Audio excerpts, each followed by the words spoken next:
Well, hello everyone, Texie88 here and welcome to another review. And now we're taking a look at a ZX Spectrum game called Scuba Dive, released by Durell Software in 1983, programmed by Mike Richardson, with some contributions from Tim Hayward.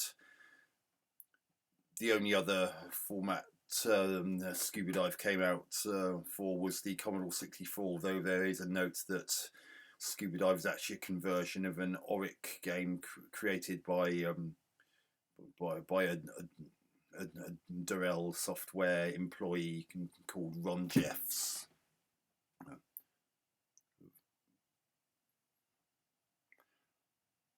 And as you can see by what's on screen, there's quite a bit of colour clash in this. This is an early title released originally released the year after Spectrum came out, and in those days, colour clash issues were simply ignored at the best of times.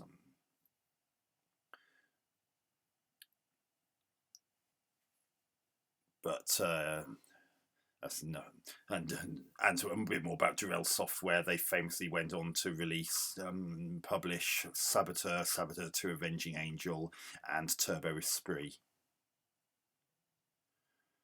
But we're here to talk about Scuba Dive. So let's get this going.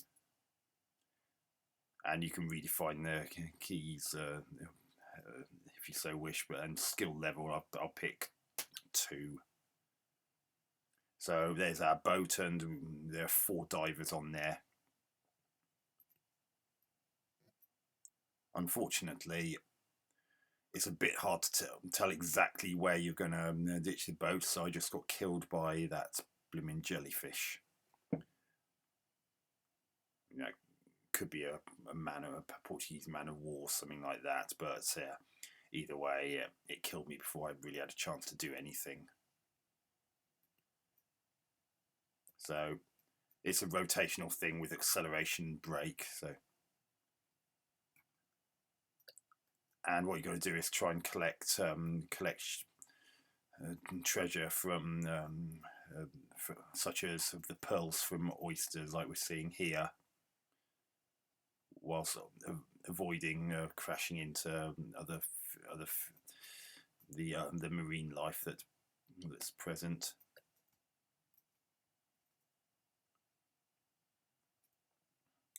And also, if you accidentally knock against the scenery, if you survive, you'll simply lose every last bit of treasure you're carrying.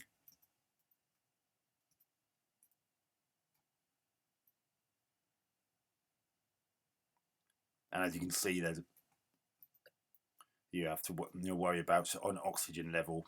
The only way to top up the oxygen level initially is to get back to the boat, which, as you saw, moves. So you may not necessarily find it where you first dived out.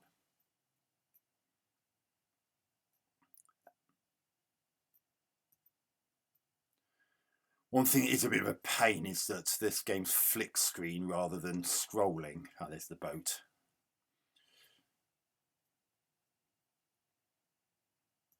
I mean, I would have preferred it if it could have scrolled, because you never know what could suddenly be just off screen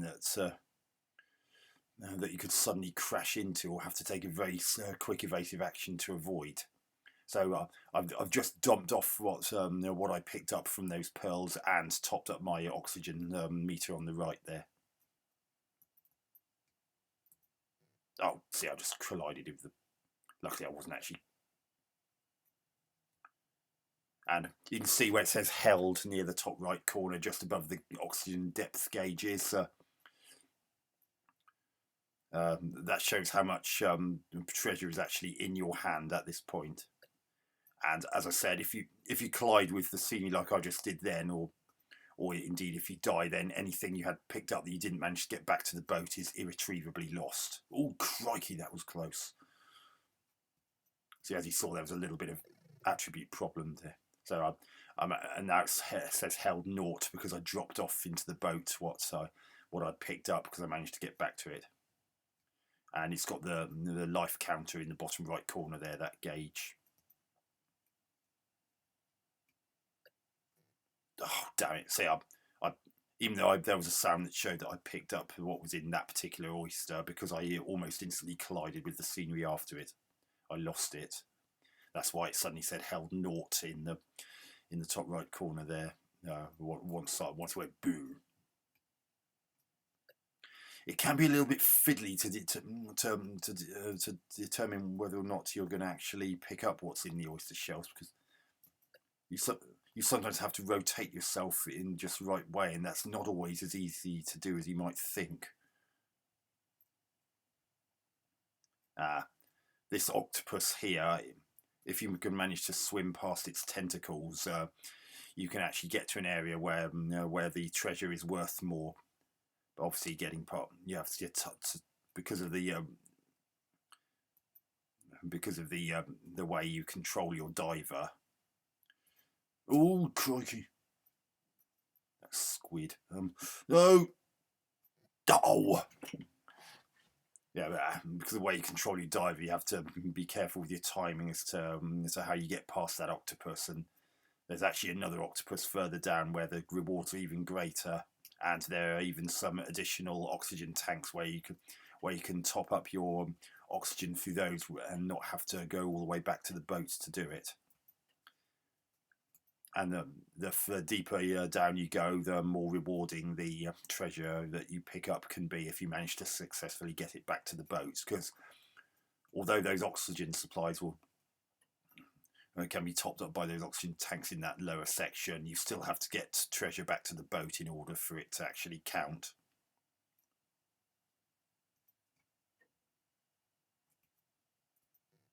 Oh, for goodness sake. And that's another thing. Why do you sometimes face it in a markedly different direction when you collide with the scenery and survive? Oh, I must have got that one. And sometimes there's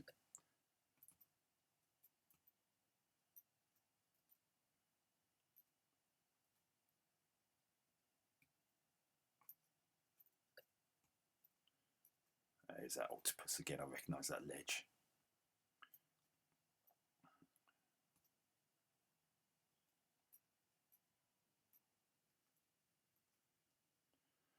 Generally, the collision detection's good.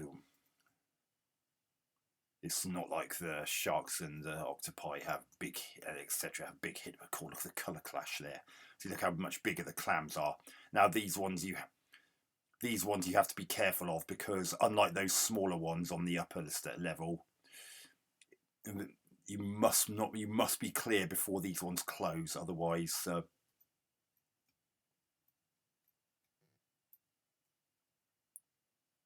damn it, we lost. Otherwise, you will die.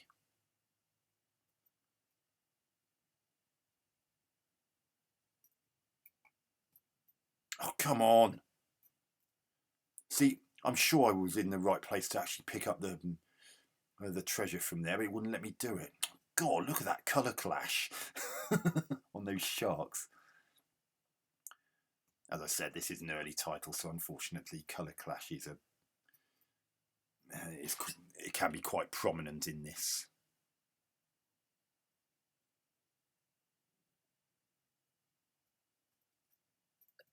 Right, got it that time. Got to get out of the way before it shuts, which I did. See that one. That one was worth 200 instead of the 40 for those.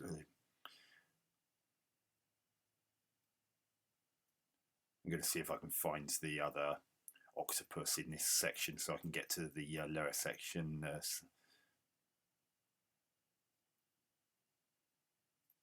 Nice animation on the marine life and even on the scuba diver.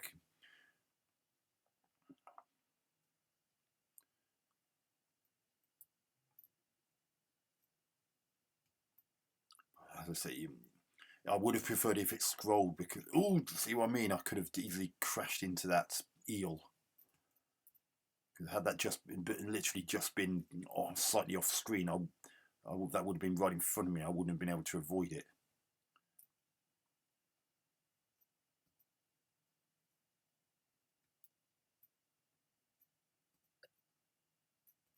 Oh, blooming hell. Got to make tremendous colour clash there. Oh, damn it, I've lost all that. Because I just slightly...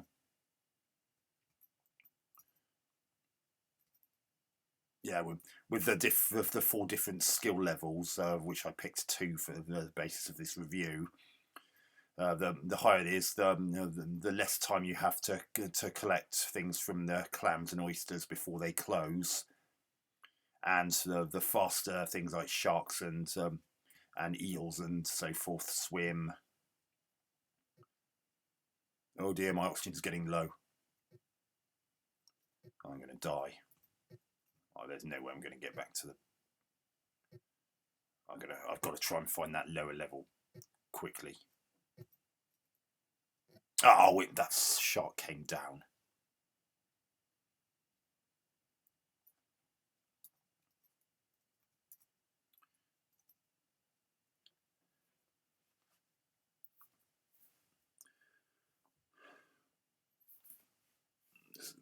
So that's Scuba Dive for the ZX Spectrum. It's not bad, but it's not really a game you're going to come back to repeatedly. Graphics, well, the animation's really good, and the marine life looks good, and generally things look colourful enough. Attribute problems can be fairly frequent, as you've seen in this review alone.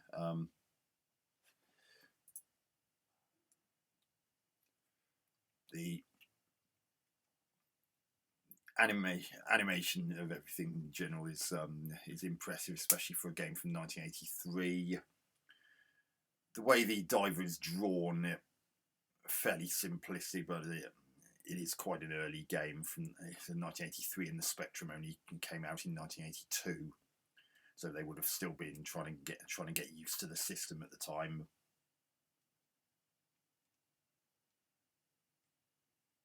Sound, I would have preferred it if there was more sound. If truth be told, it's even though the Spectrum 48K didn't have a dedicated sound chip, it was all done via the CPU. I still felt there could have been a bit more in the way of sound, just because apart from... Cool, look at that colour clash. Because so I got a bit distracted there. Apart from the sound it plays when you die, hit the sound, or the telltale thing when you manage to pick up the treasure, there's not really any sound to speak of. So it would have been nice if they could have added a bit more sound somewhere, just to make it a little bit more absorbing. Gameplay, well, I actually had several goes of this before doing this review, which is actually why there was other occurrences of Texie 88 mentioned on the high score table just then. And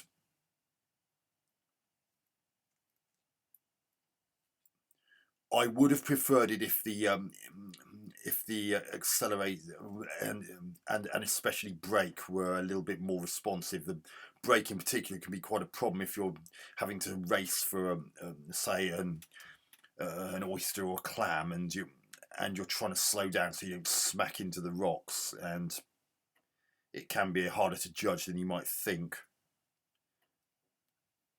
And even trying to get back onto the ladder of the boat, you have to be a bit careful, because if you're just slightly off, you're going to smack into the boat and die.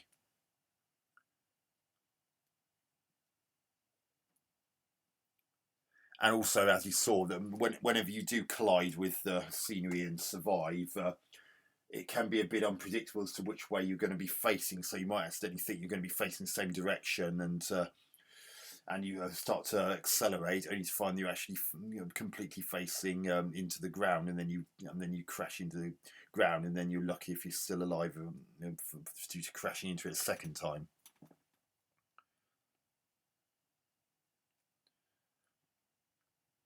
But the biggest problem I have with it is the lack of actual scrolling. I mean, admittedly, the way they've done colour would have would have meant that they'd either have to do it in character square by character square um, scrolling movements, which might have looked a bit jerky.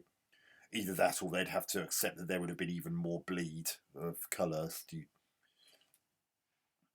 But the problem with it not scrolling and being flick screen is, especially as the diver gets quite close to the edge of the screen before it actually switches to the new viewpoint, you may suddenly find that there's suddenly a shark or whatever right in front of you that was just off screen, and you have to take very quick evasive action to avoid it, because it's very unlikely with the aforementioned braking issue that you're going to be able to stop in time. And that can be even more of a problem at the higher difficulty settings when the marine life moves quite a lot faster. I mean, it's not a terrible game. It's just that it's not really one that you're going to come back to on a regular basis, I don't think. I mean, it's different enough to, if you're fed up with shoot 'em ups, beat 'em ups, and like you want to do something a little bit different to relax. I mean, maybe it's okay for that. It's just that you're probably more likely to prefer it in short bursts. It doesn't really have the longevity for it to be particularly addictive. So I think I'm going to give Scuba Dive for the ZX Spectrum 6 out of 10. So I hope you enjoyed this review. Catch you on another video soon. Texie88 out.